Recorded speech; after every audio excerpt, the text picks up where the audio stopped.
रोजाना दिली मालूमात हासिल करने के लिए चैनल को अभी सब्सक्राइब करें। हमारी वीडियो को लाइक और शेयर लाजमी करें। अल्लाह की हिकमत तो देखो, वो तकलीफ देकर तुम्हें नसीहत याद दिलाता है, तुम्हें नसीहत करता है कि बंदे जरा अपने गुनाह को याद कर, संभल जा, जरा संभल जा। तो हम गिजा से संभल जाते हैं। सर्दी हो गई, शुगर है, ओहो बिल्कुल नहीं, शक्कर बिल्कुल मत डालना, मीठा बिल्कुल नहीं खाएंगे। लेकिन मैं आपसे पूछता हूं, कभी इतना गुनाह से परहेज किया आपने?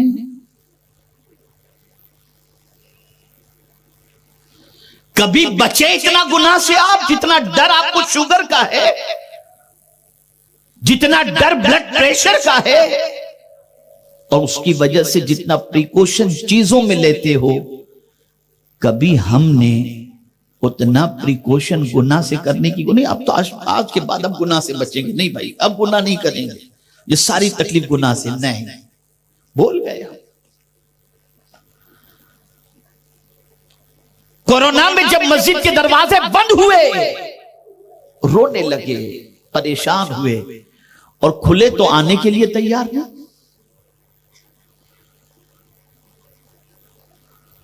ये सारी चीजें कुदरत की तरफ से एक याद दिलाना है, मत भूलो मेरे बंदो, मेरे हाथ में सब कुछ है, याद दिला रहा है अल्लाह समझ। अब कुछ लोग ऐसे हैं कि इसके बाद भी नहीं संभलते। एक तो नसीहत के जरिए, कुछ तकारीर के जरिए, जैसे इज्तिमा में आप आए, कुछ नसीहतें आपको कर दी गई, जुम्मा में आप गए, खिताबात आपने सुने, इस तरह से कुछ नसीहतें आप तक पहुंची, और इस तरह से वाज के जरिए भी आपको जो है वो नसीहत, वाजो नसीहत आपको की गई ताकि आप संभल जाएं। लेकिन नहीं, बस तो एक तरीका तो अल्लाह ने आपको संभालने का और हमको संभालने का ये किया कि वाजो नसीहत का मस्जिद के अंदर एहतमाम। दूसरा तरीका बीमारी, तंगदस्ती, इसके जरिए अल्लाह चाहता है कि बंदा संभल जाए और नसीहत कबूल कर ले। अब आप देखिए उसकी हिकमत, किससे भी बंदा नहीं संभल रहा, तो अब क्या करता है अल्लाह? अल्लाह अकबर, अल्लाह अकबर। फतहना अलैहिम अबवाब कुल्लि शै। अल्लाह फरमाता है उस पर हर चीज के दरवाजे में खोल देता हूं। मेरे वो भाई जिनके पास बेपनाह दौलत है, वो ये तसव्वुर न करें कि मैं उनको टारगेट कर रहा हूं, वो सिर्फ इतना समझें कि कुरान क्या कह रहा है। कुरान कहता है फतहना अलैहिम अबवाब कुल्लि शै, हर चीज के दरवाजे में उन पर खोल देता हूं। माल खूब आ रहा है, पैसा खूब आ रहा है, नाम खूब हो रहा है।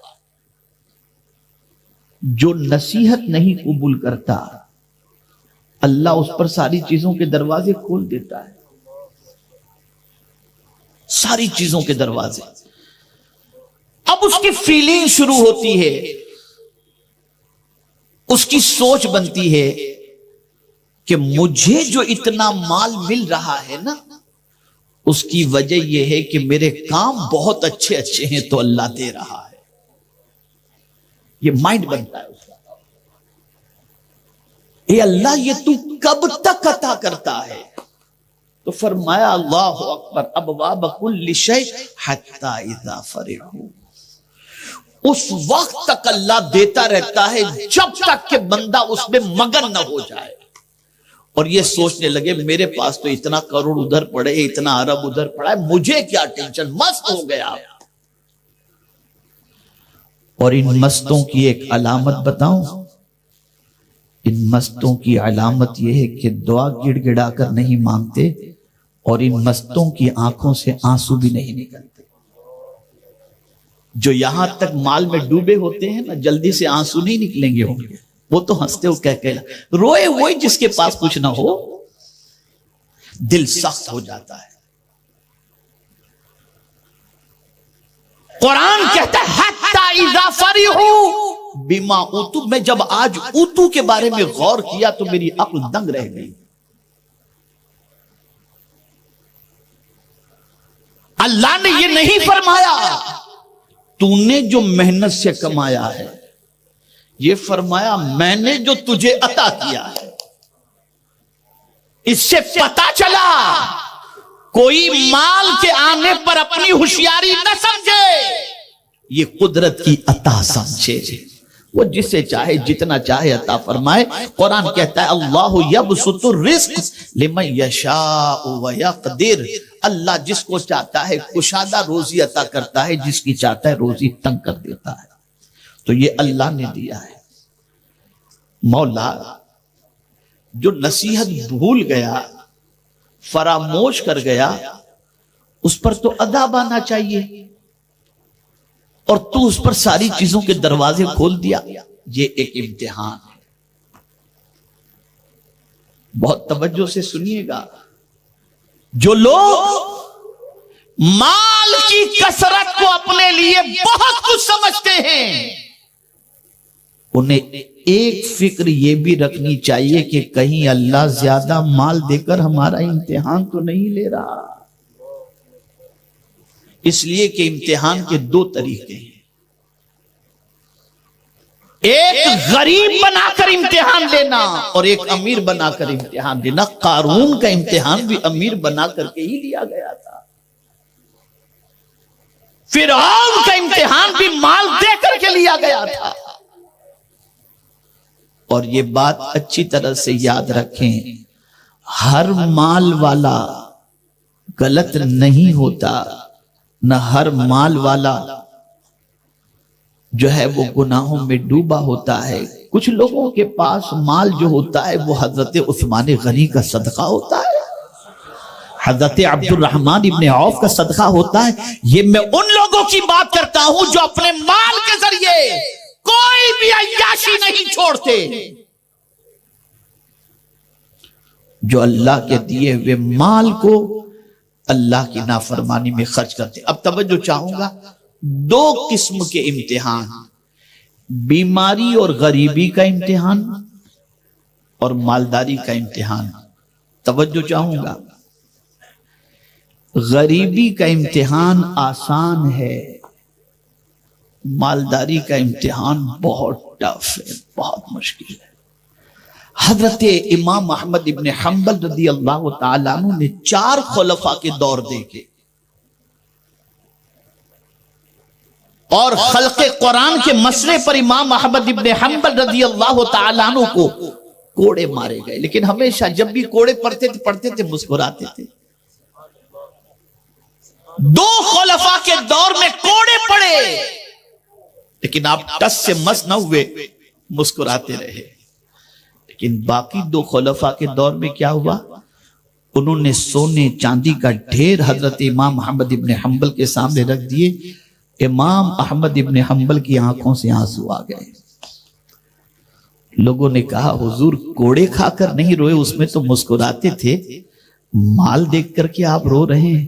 कहा इसके इम्तिहान में बड़े बड़े फंस जाते हैं। ये इम्तिहान बहुत सख्त है, बड़े बड़े फंस जाते हैं और बड़े बड़ों की पारसाई का जनाजा निकल जाता है। तो इमाम अहमद इब्ने हंबल दुआ करने लगे, अल्लाह मुझसे ये सख्त इम्तिहान तू ना ले। तो पता चला मालदारी आई, इसके जरिए भी इम्तिहान, गरीबी और बीमारी के जरिए भी इम्तिहान। लेकिन मालदारी के बाद अल्लाह ने फरमाया हत्ता इज़ा फरिहू बिमा ऊतू, उस वक्त तक आदमी दौलत में मगन रहा जो मैंने उसको अता किया। मस्त है बिल्कुल अपनी दौलत में, एकदम ऐश मौज के अंदर जिंदगी गुजार रहा है और समझता है मेरा कोई क्या बिगाड़ेगा। अब कुरान कहता है अखज़नाहुम बग़ता। अब कुरान कहता है ऐ बंदे तू ये समझता है कि तेरी दौलत तुझे बचा लेगी, तेरा माल तुझे बचा लेगा, तेरा सोर्स तुझे बचा लेगा, तेरे कॉन्टेक्ट तुझे बचा लेंगे, तेरी ताकत तुझे बचा लेगी, तेरे आदमी तुझे बचा लेंगे। प्रूफ जो है, तू अपने आप को बुलेट प्रूफ जैकेट से चल रहा है, तू ये समझता है ये तुझे बचा लेंगे। अर्थक्वेक से बचने वाले मकान बना लेता है, समझता है ये तुझे बचा लेंगे। सुन ले, अखज़नाहुम बग़ता, मैं उनको अचानक पकड़ता हूं। अल्लाह फरमाते अचानक, फैज़ा हुम मुबलिसून, फिर वो बेबस हो जाता है, मायूस हो जाता है, फिर कोई सोर्स उसे काम नहीं आता, और तहस्सुर और यास के आलम में हसरत भरी निगाहों से सब लुटते, सब तबाह होते, सब बर्बाद होते निगाहों के सामने देखता है, और इस अचानक पकड़ से न बच पाता है और न अपनी चीजों को बचा पाता है।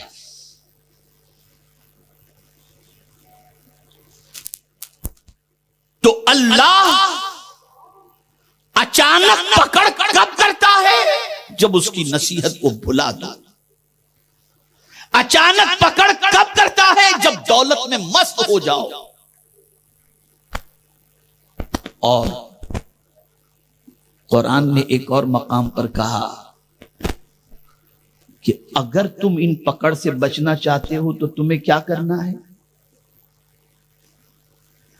इसलिए कि गुनाह की वजह से पकड़, गुनाह की वजह से सब कुछ। अब तुम इस पकड़ से बचना चाहते हो तो तुमको नुस्खा भी अल्लाह ही दे रहा है, कुर्बान जाए। इसलिए कि उसकी पकड़ से वही बचा सकता है। इन्न बतश रब्बिका लशदीद, बेशक तेरे रब की पकड़ बहुत सख्त है। उसकी पकड़ से वही बचा सकता है, तो खुद ही अपने बंदों पर मेहरबान है, तो नुस्खा अता करता है। व अनीबू इला रब्बिकुम व अस्लिमू लहु मिन क़ब्ल अन यातियकुमुल अज़ाब सुम्मा ला तुनसरून। पलट आओ अपने रब की तरफ। बहुत दूर चले गए थे ना, खुद को बहुत कुछ समझ रहे थे ना, आओ, आ जाओ, अल्लाह की तरफ आ जाओ, मत भागो अल्लाह की तरफ से। और खुदा की कसम, अल्लाह के इस प्यार पर कुर्बान होने को जी चाहता है। रब फरमाते तुम्हें किसी और तरफ पलटने की बात थोड़ी कर रहा हूं। व अनीबू इला रब्बिकुम, मैं तुम्हारा ही तो रब हूं ना, आ जाओ ना, मेरे पास आ जाओ ना। अल्लाह अकबर, तुम्हारे रब के पास आ जाओ, पलट आओ तुम्हारे रब की तरफ। इसलिए कि तुमको मैंने पैदा किया। अब देखिए, एक छोटी सी बात है, मैं आपको बताऊं। भटका हुआ बच्चा, गुमा हुआ बच्चा, आवारा बच्चा, भटकता हो, घर से निकल गया हो, माँ की नींद खराब हो जाती है, और माँ क्या कहती है? बेटा जाने दे, जो भी हुआ तो आजा, मेरे पास आजा, मैं तुझे रखूंगी। अल्लाह अल्लाह, आप कुर्बान जाइए। और इसी तरीके से मैं तो हदीस के इस गोशे पर जब तवज्जो देता हूं तो मेरी अक्ल दंग रह जाती है कि अगर बच्ची डिवोर्स हासिल कर चुकी है, बच्ची को डिवोर्स हो चुका है, और वो डिवोर्स वाली बच्ची अगर माँ के घर लौटती है और माँ बाप उसका ख्याल करते, उस पर भी अल्लाह अज्र अता फरमाता है। पता चला लौट कर जो प्यार माँ बाप के यहाँ मिलता है, जो असल है, उसका क्या कहना। तो मेरा मौला तो माँ बाप से ज्यादा मेहरबान है। फरमाता है भागने वालों कहाँ भाग रहे हो, तुम्हारा मैं रब ही तो हूं, पलट कर मेरे पास आ जाओ।